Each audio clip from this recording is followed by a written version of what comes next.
આજના આ ડીપ ડાઈવમાં બધા શ્રોતાઓનું સ્વાગત છે.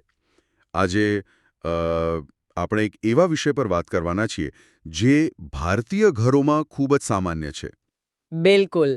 અને મહિનામાં 2 વાર તો અચૂક તેની ચર્ચા થતી જ હોય છે. હા, એટલે મારો કહેવાનો મતલબ એકાદશી વિશે છે. પણ આજે આપણે માત્ર પેલા ફરાળી ચેવડાની કે સાબુદાણાની ખીચડીની વાતો નથી કરવાના. સાચી વાત છે. એકાદશી કથા પર આધારિત છે. અને આપણું મિશન એ છે કે આ પરંપરા પાછળનું ખરું મનોવિજ્ઞાન શું છે તે સમજવું. એક્ઝેક્ટલી. આ માત્ર શું ખાવું અને શું ન ખાવું તેનું કોઈ લિસ્ટ નથી. ના, જરાય નહીં. આ તો સંયમની અદ્ભુત શક્તિ અને એવા આધ્યાત્મિક રહસ્યોને ઉજાગર કરવાની વાત છે જે આપણા આધુનિક ઓવરલોડેડ જીવનને તદ્દન નવી દિશા આપી શકે છે. જ્યારે પણ આપણે એકાદશીની વાત સાંભળીએ ને ત્યારે મોટાભાગે તે એક ધાર્મિક વિધિ કે માત્ર ઉપવાસ પૂરતી જ સીમિત રહી જાય છે. હા, મોટાભાગના લોકો માટે એવું જ હોય છે. જુઓ, વર્ષમાં સામાન્ય રીતે 24 અને જો અધિક માસ આવે તો 26 એકાદશીઓ હોય છે. બરાબર. પરંતુ આ દિવસની પસંદગી પાછળનું વિજ્ઞાન અને તર્ક બહુ જ સમજવા જેવા છે. આપણા પ્રાચીન શાસ્ત્રોમાં ચંદ્રને મનનો દેવતા કહ્યો છે. અચ્છા. રસપ્રદ વાત તો એ છે કે આધુનિક વિજ્ઞાન અને ભાષાશાસ્ત્ર પણ ક્યાંક ને ક્યાંક આ વાત સાથે સહમત થાય છે. હા, મેં પણ ક્યાંક વાંચ્યું હતું કે પેલું જે અંગ્રેજી શબ્દ છે ને. હા, લ્યુનેટિક. અંગ્રેજી ભાષામાં ચંદ્રની અસરથી જેમના મગજ પર અસર થતી હોય તેવા લોકો માટે લ્યુનેટિક શબ્દ વપરાય છે. બિલકુલ. જે લેટિન શબ્દ લ્યુના એટલે કે ચંદ્ર પરથી આવ્યો છે. જેમ ચંદ્રના ગુરુત્વાકર્ષણની અસર દરિયાના પાણી પર થાય છે અને ભરતી ઓટ આવે છે ને, બરાબર. તેવી જ રીતે આપણા શરીરમાં રહેલા 70% પાણી અને આપણા મન પર પણ ચંદ્રની કળાઓની સીધી અસર થાય છે. એક્ઝેક્ટલી. પૂનમ કે અમાસની આસપાસ મનમાં ઉથલપાથલ વધુ હોય છે, પરંતુ જ્યારે ચંદ્ર તેની 11મી કળા પર હોય છે એટલે કે એકાદશીના દિવસે, ત્યારે મનની સ્થિતિ અત્યંત સંતુલિત હોય છે. ચાલો આને વિસ્તારથી સમજીએ. ચોક્કસ. એટલે કે આ માત્ર કોઈ કેલેન્ડરની તારીખ નથી, પણ મનોવૈજ્ઞાનિક રીતે સાધના કરવા માટેનો શ્રેષ્ઠ સમય છે. સાચી વાત છે. આ જ કારણથી શાસ્ત્રોમાં એવું કહેવાયું છે કે કરોડો ગાયોનું દાન કરવાથી કે પછી 1000 અશ્વમેધ યજ્ઞ કરવાથી જેટલું પુણ્ય મળે ને, તેના 16મા ભાગ જેટલું પણ પુણ્ય એકાદશીના વ્રતની બરાબરી કરી શકતું નથી. અદ્ભુત. અને ઉપવાસના પ્રકારો પણ જોવા જેવા છે. હા, એ બહુ રસપ્રદ છે. સૌથી શ્રેષ્ઠ છે નિર્જળા, જેમાં અન્ન અને જળ બંનેનો ત્યાગ કરવાનો હોય છે. બીજો ક્રમ છે નકોરડી અને ત્રીજો ક્રમ છે ફરાળ. પણ વાસ્તવિકતા તો એ છે કે ફરાળના નામે આપણે ત્યાં એટલું બધું ખાવામાં આવે છે કે સામાન્ય દિવસો કરતાં પેટ પર વધુ અત્યાચાર થાય છે. હા, ઉપવાસમાં છૂટછાટ શોધવી એ માનવ સહજ વૃત્તિ છે. મૂળ હેતુ તો શરીરની પાચન ક્રિયાને આરામ આપવાનો અને મનને હળવું કરવાનો છે. બિલકુલ. પણ આપણે તેને ફરાળી વાનગીઓના ઉત્સવમાં ફેરવી નાખ્યો છે. અને જાગરણની વાત આવે ત્યારે પણ રમૂજ જોવા મળે છે. હા, રાત્રે ભગવાનના ભજનમાં જાગરણ કરવું એ પહેલો નંબર, બેઠા બેઠા ઝોલા ખાવા એ બીજો નંબર, અને ઘસઘસાટ ઊંઘી જવું એ ત્રીજો નંબર છે. આ છૂટછાટની વાત પરથી પૂજ્ય વિવેક સાગર સ્વામીએ ટાંકેલો પેલો સુરાખાચર અને માણસિયાનો બહુ જ રમૂજી પ્રસંગ યાદ આવે છે. ઓહ હા, શ્રીજી મહારાજે બધા કાઠી દરબારોને નિર્જળા એકાદશી કરવાનું કહ્યું. હવે આ કાઠી દરબારો તો જન્મથી શૂરવીર, બળવાન અને ખાવા પીવાના જબરદસ્ત શોખીન. બરાબર. એમાં માણસીયો નામનો એક ભક્ત હતો. સવારનું શિરામણ ગયું, બપોરે કંઈ મળ્યું નહીં, અને સાંજ પડતા તો માણસિયાની હાલત એવી થઈ ગઈ કે જાણે હવે એના પ્રાણ નીકળી જશે. બાપરે. મોઢે ફીણ આવી ગયા. સુરાખાચર આ જોઈને ગભરાઈ ગયા. તેઓ હાફળા ફાફડા મહારાજ પાસે ગયા અને કહ્યું કે મહારાજ, આ એકાદશી તો માણસ મારી આવી છે, માણસિયો તો મરી ગયો. મહારાજે પછી શું કર્યું? મહારાજે આવીને જોયું અને તરત સાકરનું પાણી પીવડાવ્યું. માણસિયો આંખ ખોલીને બેઠો થયો. ત્યારે સુરાખાચરે બહુ જ નિર્દોષ ભાવે કહ્યું કે મહારાજ, સાંજ સુધીમાં તો આવી કેટલીય લાશો પડશે, માટે કંઈક છૂટ આપો. અને કહેવાય છે કે ત્યાર પછી ફરાળ કરવાની છૂટ મળી. આ પ્રસંગ સાંભળવામાં ભલે રમૂજી લાગે, પણ તે એક બહુ મોટું મનોવૈજ્ઞાનિક સત્ય છતું કરે છે. એક સામાન્ય દિવસ પૂરતું અન્ન છોડવું પણ માણસ માટે કેટલું અઘરું છે તે આ દર્શાવે છે. સાચી વાત છે. આપણું મન અને શરીર અમુક આદતોના એટલા ગુલામ થઈ ગયા છે કે જરાક પણ રૂટીન તૂટે તો આપણે ગભરાઈ જઈએ છીએ. ખરેખર. પણ આ તો થઈ માત્ર અન્ન છોડવાની વાત. આ કથામાં એકાદશીની ઉત્પત્તિની જે પૌરાણિક કથા આવે છે તે આનાથી પણ વધુ રોમાંચક છે. બ્રહ્મવૈવર્ત પુરાણની કથા, બરાબર ને? હા, એ કથા અનુસાર મૂર નામનો એક દાનવ હતો. તેણે બ્રહ્માજી પાસે એવું અજીબ વરદાન માંગ્યું હતું કે તે માતા-પિતાથી જન્મેલા કોઈ પણ વ્યક્તિથી મરે નહીં. એટલે એ એક રીતે અમર થઈ ગયો? એને એવું જ લાગ્યું. વરદાન મળતા જ તે અભિમાની થઈ ગયો અને સીધો ભગવાન સાથે યુદ્ધ કરવા પહોંચી ગયો. આ યુદ્ધ પૂરા 5000 વર્ષ સુધી ચાલ્યું. 5000 વર્ષ? હા, ભગવાન જાણતા હતા કે આને શસ્ત્રોથી મારી શકાશે નહીં, એટલે તેઓ રણ છોડીને કૈલાશની સિંહવતી ગુફામાં પહોંચ્યા. અને ત્યાં જઈને ભગવાને પોતાની 10 ઇન્દ્રિયો અને 11માં મનને એકત્રિત કરીને અત્યંત અંતર્મુખ કરીને યોગ નિદ્રા લીધી. બરાબર. એ યોગ નિદ્રાના પ્રચંડ તેજમાંથી એક અત્યંત સુંદર કન્યા ઉત્પન્ન થઈ, જેનું નામ પડ્યું એકાદશી. ઓહ, તો આ રીતે એકાદશી કન્યા પ્રગટ થઈ. હા, પેલો મૂરદાનો ભગવાનને શોધતો ત્યાં આવ્યો અને આ કન્યાને જોતા જ તેના પર એટલો બધો મોહિત થઈ ગયો કે તેણે કન્યા સમક્ષ લગ્નનો પ્રસ્તાવ મૂક્યો. અને કન્યાએ શરત રાખી હશે? બિલકુલ. કન્યાએ શરત રાખી કે જો તું મારી સાથે યુદ્ધમાં જીતે તો જ હું તારી સાથે પરણીશ. પછી તો પેલો અહંકારમાં આંધળો થઈ ગયો હશે. એક્ઝેક્ટલી. મૂરદાનો પોતાના મોહમાં અને અહંકારમાં એટલો આંધળો થઈ ગયો હતો કે તેને ખ્યાલ જ ન રહ્યો કે આ કોઈ સામાન્ય કન્યા નથી. યુદ્ધ થયું અને કન્યાએ એક જ ઝાટકે મૂરદાનોનું માથું કાપી નાખ્યું. અહીં સૌથી આકર્ષક બાબત એ છે કે મૂરદાનો કોઈ દૈવી અસ્ત્ર કે શસ્ત્રથી ન મર્યો, પરંતુ પોતાના જ મોહથી મર્યો. એકદમ સાચું. આ આખી કથા એક બહુ મોટું રૂપક એટલે કે મેટાફર છે. મૂરદાનવ એ બીજું કોઈ નહીં પણ આપણો પોતાનો અહંકાર અને આપણી આસક્તિ છે. બરાબર. આ કથાનો મુખ્ય પાઠ એ છે કે મોહમાં મૃત્યુ નિશ્ચિત છે.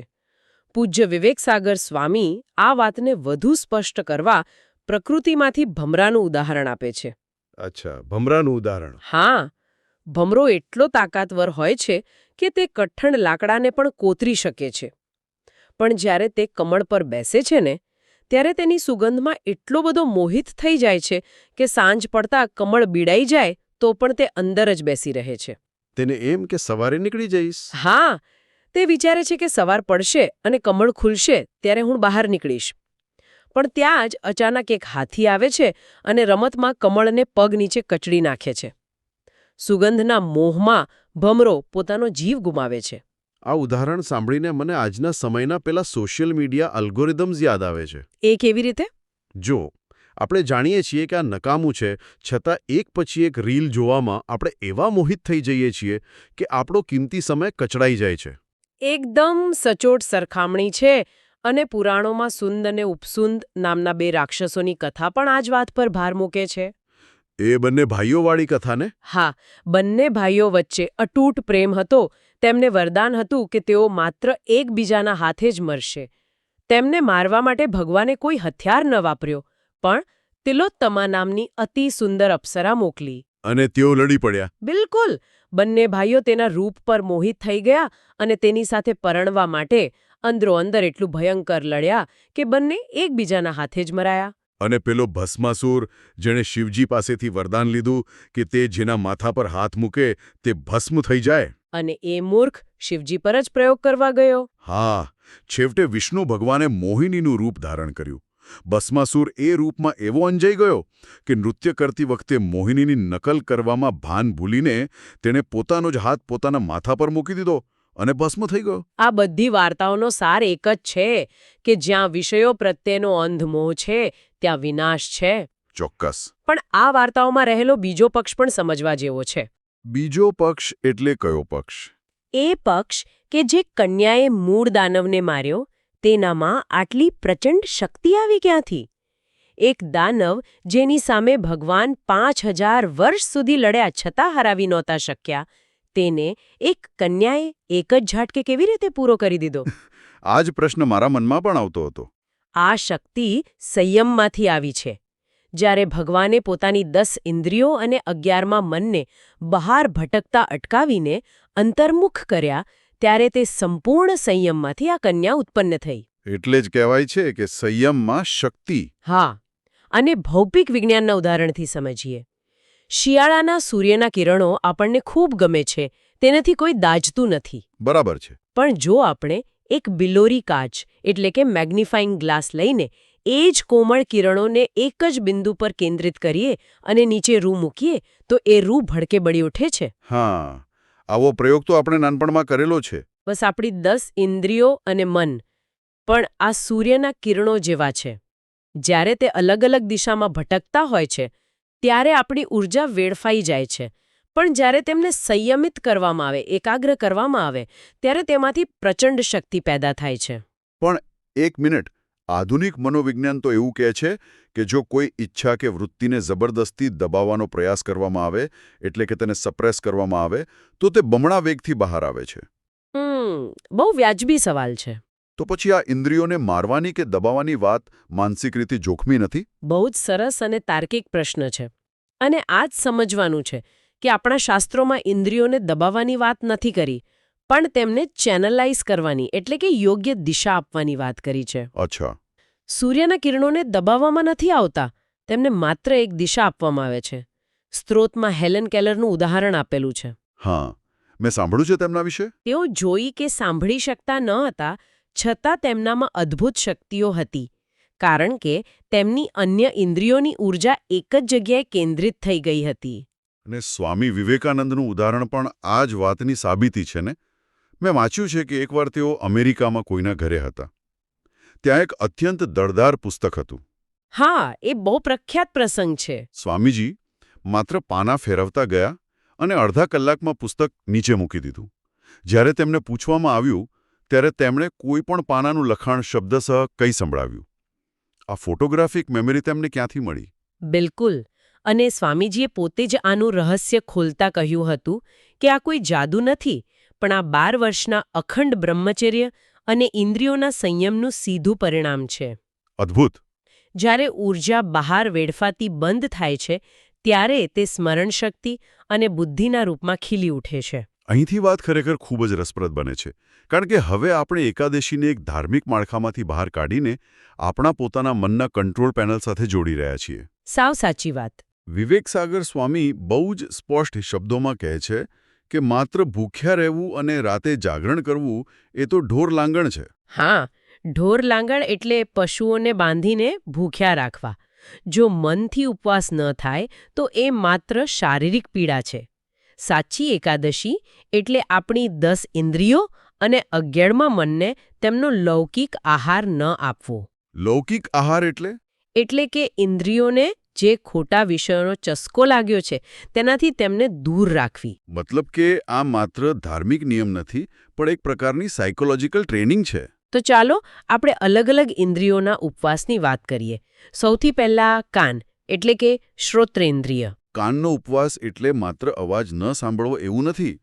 કાનનો ઉપવાસ એટલે કોઈની નિંદા, ખરાબ વાતો કે અફવાઓ ન સાંભળવી. બરાબર છે. વિશ્વામિત્ર જેવા ઋષિ જેમણે 60,000 વર્ષ કઠોર તપ કર્યું હતું, પણ જ્યારે મેનકા તેમના આશ્રમમાં નૃત્ય કરવા આવી ત્યારે માત્ર તેના નૂપુરના એટલે કે ઝાંઝરના અવાજથી તેમનું ધ્યાન તૂટી ગયું. વિચારો. હા, વર્ષોની એકાદશીઓ અને નિર્જળા ઉપવાસો એક ક્ષણના અવાજ પાછળ ધોવાઈ ગયા. યોગીજી મહારાજ સભામાં બેઠા હતા. હા, આ પ્રસંગ બહુ શીખવા જેવો છે. તેમની પાસે કોઈ વ્યક્તિ આવીને અન્ય કોઈ ભક્તની નિંદા કે ગોસિપ કરવા લાગી. હવે સામાન્ય રીતે આપણે હોઈએ તો રસ લઈને સાંભળીએ. પણ યોગીજી મહારાજ કંઈ જ બોલ્યા નહીં. તેમને શું કર્યું? તેમને શાંતિથી પોતાના બંને કાનમાં આંગળીઓ નાખી દીધી અને સભામાંથી ઊભા થઈને ચાલ્યા ગયા. ડૉક્ટર સ્વામી આ જોયું અને સમજી ગયા કે સાધુ પુરુષો ક્યારે કોઈની નિંદા સાંભળતા નથી. આજના સમયમાં તો આ સૌથી વધુ જરૂરી છે. બિલકુલ. આજના સમયમાં જ્યાં ન્યૂઝ ચેનલો અને સોશિયલ મીડિયા પર 24 કલાક નકારાત્મકતા અને નિંદાનો ઘોંઘાટ ચાલતો હોય છે, ત્યારે આ કાનની એકાદશી બહુ મહત્વની છે. તમે એકદમ સાચી વાત પકડી છે. અને કાન પછી જો કોઈ ઇન્દ્રિય સૌથી વધુ ઓવરલોડેડ અને જોખમી હોય તો તે છે આપણી આંખ એટલે કે ચક્ષુ. એ તો સાચી વાત છે. આંખને નિયંત્રણમાં રાખવી એ કદાચ સૌથી કઠિન કામ છે, કારણ કે આજે મોટા ભાગના દૂષણો આંખ દ્વારા જ આપણા મનમાં પ્રવેશે છે. પરાશર ઋષિ જેવા મહાન વિદ્વાન પણ મત્સ્યગંધાના રૂપમાં મોહિત થઈ ગયા હતા. આંખની એકાદશી માટે એક બહુ રમૂજી પણ ચોટદાર ઉદાહરણ મેં સાંભળ્યું છે. કોઈ એક છોકરાને પૂછ્યું કે તે એકાદશી કેવી રીતે કરી? અને છોકરાએ શું જવાબ આપ્યો? તો છોકરો કે મેં તો એકદમ કડક નિર્જળા કરી અને આખી રાતનું પાક્કું જાગરણ કર્યું. પેલાએ પૂછ્યું પણ આખી રાત કાઢી કેવી રીતે? તો છોકરો ગર્વથી કે ફિલ્મોના વિડીયો લાવીને આખી રાત બેક ટુ બેક ફિલ્મો જ જોઈ. હો બાપરે! વિચારો, આને એકાદશી કહેવાય. જો કોઈ આખો દિવસ મોબાઈલની સ્ક્રીન સામે નકામું સ્ક્રોલ કર્યા કરે તો માત્ર એક દિવસ ભાખરી ન ખાવાથી એકાદશી પૂરી નથી થતી. આની બરાબર સામે ગુણાતીતાનંદ સ્વામીનું ઉદાહરણ જુઓ. તેઓ સુરતમાં હતા અને તેમના ઉતારાની સામે જ એક નીલ વાંદરું આવ્યું હતું. આખા ગામના લોકો પોતાનું કામ પડતું મૂકીને જોવા ભેગા થયા. સભામાં પૂછવામાં આવ્યું કે આ વાંદરું કોણે નથી જોયું? અને શું જવાબ મળ્યો? આખી સભામાં માત્ર ગુણાતીતાનંદ સ્વામી ઊભા થયા. તેમની દ્રષ્ટિ એટલી સ્થિર હતી કે તેમને આજુબાજુના તમાશામાં કોઈ રસ નહોતો. અને યોગીજી મહારાજનું પણ એવું જ હતું ને. જ્યારે તેઓ નગરયાત્રામાં હાથી પર બેસતા ત્યારે તેઓ પોતાની આંખો નીચી જ રાખતા. સાચી વાત છે. અત્યારે જો કોઈને હાથી પર બેસાડ્યા હોય તો તે આજુબાજુ જોઈને સેલ્ફી લેવામાં જ વ્યસ્ત થઈ જાય. પણ યોગીજી મહારાજ સતત ભગવાનનું નામ જપતા. અને આ જ આંખો અને કાન આપણને જીભના સ્વાદ સુધી ખેંચી જાય છે.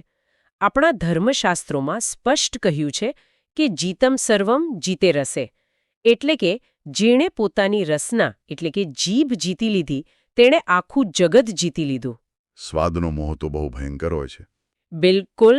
ડાયાબિટીસ હોય તો પણ લોકો પ્રસાદી છે એમ સમજીને ગરમાગરમ જલેબીઓ ખાઈ લે છે. હા, આજે તો સ્વિગી અને ઝોમાટોના જમાનામાં આપણી જીભ આપણી સૌથી મોટી બોસ બની ગઈ છે. પણ આ સ્વાદના મોહને તોડવા માટે આપણા સંતોએ કેવું અદ્ભુત જીવન જીવી બતાવ્યું છે. એ તો છે જ. શ્રીજી મહારાજ ક્યારેક અતિશય તીખો અને નીરસ લાડવો જમી લેતા. ગુણાતીતાનંદ સ્વામી ઠાડો બાજરાનો રોટલો અને ખાટી છાશ જમતા. અને યોગીજી મહારાજનો પેલો તુરિયાની કઢીનો પ્રસંગ તો સાંભળતા જ રૂવાણા ઊભા થઈ જાય એવો છે. હા, મુંબઈમાં તુરિયાની કઢી બની હતી પણ તે અતિશય કડવી ઝેર જેવી બણી ગઈ હતી. પીરસનારાએ ધ્યાન ન આપ્યું અને યોગીજી મહારાજને પીરસી દીધી. યોગીજી મહારાજ પૂરી કઢી ચહેરા પર જરા પણ અણગમો લાવ્યા વિના ચૂપચાપ જમી ગયા. અદ્ભુત સંયમ. જ્યારે પાછળથી બીજા સંતો જમવા બેઠા ત્યારે ખબર પડી કે આ કઢી તો મોઢામાં મુકાય તેવી નથી. તો પછી યોગીજી મહારાજને પૂછ્યું નહીં કોઈએ? હા, જ્યારે યોગીજી મહારાજને પૂછવામાં આવ્યું ત્યારે તેમણે ખૂબ જ સહજતાથી કહ્યું કે ઠાકોરજીને થાળ ધરાવ્યો હતો, ઠાકોરજી કંઈ બોલ્યા નહીં તો આપણે શું બોલવાનું? આને કહેવાય નિસ્વાદી વર્તમાન. અને વર્તમાન સમયમાં મહંત સ્વામી મહારાજનું ઉદાહરણ પણ એટલું જ અકલ્પનીય છે. તેઓ તદ્દન સ્વાદરહિત ખોરાક જમે છે. એવું વર્ણન છે કે તેઓ જ્યારે જમતા હોય ત્યારે જાણે કોઈ થર્મોકોલ ખાતા હોય તેઓ નીરસ અને સ્વાદ વગરનો ખોરાક હોય છે. એટલે કે તેલ, ઘી, મરચું, મીઠું કંઈ જ નહીં. કંઈ જ નહીં. અને છતાં તેમના ચહેરા પર અપાર શાંતિ હોય છે. જીભનો બીજો ગુણ બોલવાનો છે. નિંદા ન કરવી એ પણ જીભની એકાદશી છે. બિલકુલ. તો આ બધાનો અર્થ શું છે? પૌરાણિક કથા સાંભળી, ઇન્દ્રિયોના ઉપવાસની વાત સમજી, પણ આ બધું કરવાનો અંતિમ હેતુ શું છે? આ ડીપ ડાઇવનો ક્લાઇમેક્સ શું છે? આનો ઉત્તર આપણને આધ્યાત્મિક એકાદશીના ખ્યાલમાંથી મળે છે. વચનામૃત ગઢડા મધ્ય 8નો સંદર્ભ આપીને પૂજ્ય વિવેક સાગર સ્વામી બહુ જ ગહન વાત સમજાવે છે. અચ્છા. આ માત્ર કોઈ શારીરિક કષ્ટ નથી, પણ આ એક યોગ, યજ્ઞ અને જ્ઞાન યજ્ઞ છે. યોગ યજ્ઞ એટલે પોતાની 10 ઇન્દ્રિયો અને મનને બ્રહ્મ અગ્નિમાં હોમવા. એક મિનિટ. આને આપણે થોડું સરળ ભાષામાં ડીકોડ કરીએ. ઇન્દ્રિયોને હોમવી એટલે હાથ પગ કાપીને યજ્ઞમાં નાખવા એવું તો નથી. તો આ બ્રહ્મ અગ્નિનો વ્યવહારુ અર્થ શું? બહુ જ વ્યાજબી પ્રશ્ન છે. બ્રહ્મ અગ્નિ એટલે સત્પુરુષ, એટલે કે આપણા ગુરુ. આમાં ઇન્દ્રિયોને હોમવી એટલે પોતાના મનગમતી પણ નુકસાનકારક બાબતો, પોતાના દોષો અને ખરાબ આદતોનો ત્યાગ કરીને ગુરુને ગમતું જીવન જીવવું. બરાબર છે. આને એક ઐતિહાસિક ઉદાહરણથી સમજીએ. જ્યારે ગાંધીજીએ સ્વદેશી ચળવળ શરૂ કરી ત્યારે લોકોએ વિદેશી કપડાં અને વસ્તુઓની હોળી કરી હતી. તેઓએ માત્ર કપડાં નહોતા સળગાવ્યા, પણ પોતાની વિદેશી વસ્તુઓ પ્રત્યેની ગુલામી સળગાવી હતી. સાચી વાત છે. બરાબર. તેવી જ રીતે ગુરુને રાજી કરવા માટે આપણા ખરાબ વિચારો, નકામું જોવું, પારકી પંચાત કરવી કે બજારું જંક ફૂડ ખાવું, આ બધી આદતોનો અંતરમાં સ્વાહા કરવો, આ સાચો યોગ યજ્ઞ છે. એટલે કે આપણી અંદર રહેલા કચરાને બાળીને શુદ્ધ થવું. અને જ્ઞાનયજ્ઞ એટલે ભગવાનની કથા, વાર્તા અને ભક્તિમાં સતત જોડાયેલા રહેવું. એક્ઝેક્ટલી. પણ આ યજ્ઞ પૂરો ક્યારે થાય?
એક મિનિટ.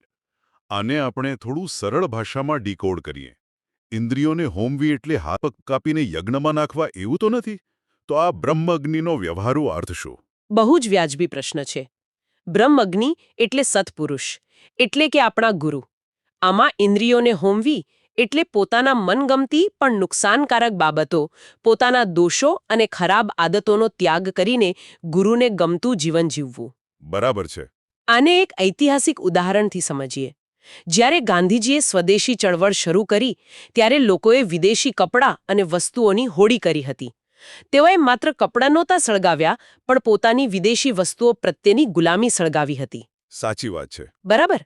તેવી જ રીતે ગુરુને રાજી કરવા માટે આપણા ખરાબ વિચારો, નકામું જોવું, પારકી પંચાત કરવી કે બજારું જંક ફૂડ ખાવું, આ બધી આદતોનો અંતરમાં સ્વાહા કરવો, આ સાચો યોગ યજ્ઞ છે. એટલે કે આપણી અંદર રહેલા કચરાને બાળીને શુદ્ધ થવું. અને જ્ઞાન યજ્ઞ એટલે ભગવાનની કથા, વાર્તા અને ભક્તિમાં સતત જોડાયેલા રહેવું. એક્ઝેક્ટલી. પણ આ યજ્ઞ પૂરો ક્યારે થાય? કોઈ પણ યજ્ઞની પૂર્ણાહુતિ ત્યારે જ થાય જ્યારે સાક્ષાત યજ્ઞનારાયણ પ્રગટ થઈને આહુતિ સ્વીકારે. આધ્યાત્મિક રીતે એવું કહેવાય છે કે જ્યારે આપણા પોતાના સ્વરૂપ બ્રહ્મમાં પરબ્રહ્મ એટલે કે સાક્ષાત ભગવાન પ્રગટ થાય ત્યારે એકાદશીનો યજ્ઞ સફળ થયો કહેવાય.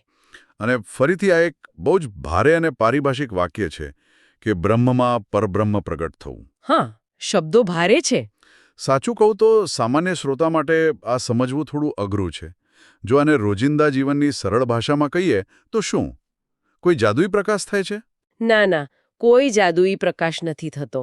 સાવ સરળ ભાષામાં કહીએ તો જ્યારે તમારી અંદર એટલી શુદ્ધિ આવી જાય કે તમારા વિચારો, તમારું વર્તન અને તમારા નિર્ણયોમાં તમારા ગુરુ કે ભગવાનનો જ પડઘો પડવા લાગે. ઓહ, જાણે કે એ પોતે જ આપણા દ્વારા કામ કરી રહ્યા હોય. બિલકુલ. તમારો અહંકાર શૂન્ય થઈ જાય અને માત્ર શુદ્ધતા જ બચે. જ્યાં સુધી આવું ન થાય ત્યાં સુધી આ સાધના ચાલુ જ રાખવાની છે. તો એકાદશી એ માત્ર કોઈ રૂઢિચુસ્ત ધાર્મિક પરંપરા કે કેલેન્ડરની તારીખ નથી. સાચી વાત છે. જો ધ્યાનથી સમજીએ તો આ આધુનિક યુગમાં જેને આપણે બોડી ડિટોક્સ, મેન્ટલ રીસેટ અને ડોપામાઇન ડિટોક્સ કહીએ છીએ, એકાદશી તેનું એક પ્રાચીન અને સચોટ મોડેલ છે. દર 15 દિવસે શરીરના પાચનતંત્રને આરામ આપવો, મનને ડીક્લટર કરવું અને ઇન્દ્રિયોને હકારાત્મક દિશામાં વાળવી. બિલકુલ. અને આ જ સાચો ચમત્કાર છે. આપણે ત્યાં ચમત્કાર એટલે હવામાંથી વસ્તુઓ લાવવી કે કોઈ શારીરિક બીમારી દૂર કરવી એવું મનાય છે. હા, મોટાભાગે લોકો એવું જ માને છે. પરંતુ જે આંખ મળી છે તે અયોગ્ય જગ્યાએ ન જાય, જે પગ મળ્યા છે તે ખોટા માર્ગે ન વળે, તે મોટી વાત છે. ગુણાતીતાનંદ સ્વામીથી લઈને મહંત સ્વામી મહારાજ સુધીની ગુરુ પરંપરાએ આવા જ સાચા ચમત્કારો કર્યા છે. બરાબર. તેમણે વાલેરાવરુ જેવા ખૂંખાર લૂંટારાઓ અને અસંખ્ય વ્યસનીઓના જીવન ધરમૂળથી બદલી નાખ્યા છે. સાચી એકાદશી એટલે માત્ર થાળીમાંથી જમવાનું ઓછું કરવું નહીં, પણ જીવનની ખોટી દિશા છોડીને સાચી દિશા પકડવી. વાહ, આ ચર્ચાએ ખરેખર ઊંડાણપૂર્વક વિચારતા કરી દીધા છે.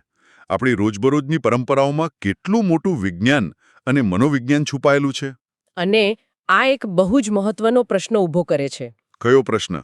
આજના આ ઓવરલોડ થયેલા ઇન્ફોર્મેશન યુગમાં જ્યાં આપણે સતત કોઈને કોઈ સ્ક્રીન સાથે ચોંટેલા રહીએ છીએ, ત્યાં શ્રોતાઓએ પોતાની જાતને આ પ્રશ્ન પૂછવાની જરૂર છે કે જો આપણે માત્ર ભોજનનો ઉપવાસ કરવાને બદલે આપણી ઇન્દ્રિયો અને મનને રોજના ડિજિટલ ઘોંઘાટ, સોશિયલ મીડિયાના નકામા સ્ક્રોલિંગ અને નકારાત્મક સમાચારોમાંથી માત્ર એક દિવસ માટે સંપૂર્ણપણે નિર્જળા ઉપવાસ કરાવીએ તો શું થાય? બહુ જ સચોટ વિચાર છે. જો આપણે એક દિવસ માટે પણ આ બધું બંધ કરીને અંતર્મુખ થઈએ તો આપણા પોતાનામાં રહેલી કઈ છુપાયેલી સંયમની શક્તિનો આપણને સાક્ષાત્કાર થઈ શકે. શું આપણે આ અઠવાડિયે આવી એક આધુનિક અને સાચી એકાદશી કરવા તૈયાર છીએ? આ ખરેખર એક પડકારજનક વિચાર છે. ડિજિટલ નિર્જળા ઉપવાસ સાંભળવામાં જેટલું અઘરું લાગે છે, કદાચ તેનું પરિણામ એટલું જ શાંતિ આપનારું હશે. બિલકુલ. આ વિચાર સાથે જ આપણે આજના આ શાનદાર ડીપ ડાઇવનું સમાપન કરીએ છીએ. આ પ્રશ્ન પર ચોક્કસ વિચારજો અને જીવનમાં સંયમની શક્તિને જગાડવાનો પ્રયાસ કરજો. ફરી મળીશું એક નવા વિષય અને નવી ગહન ચર્ચા સાથે. ત્યાં સુધી સાંભળતા રહો અને નવું વિચારતા રહો.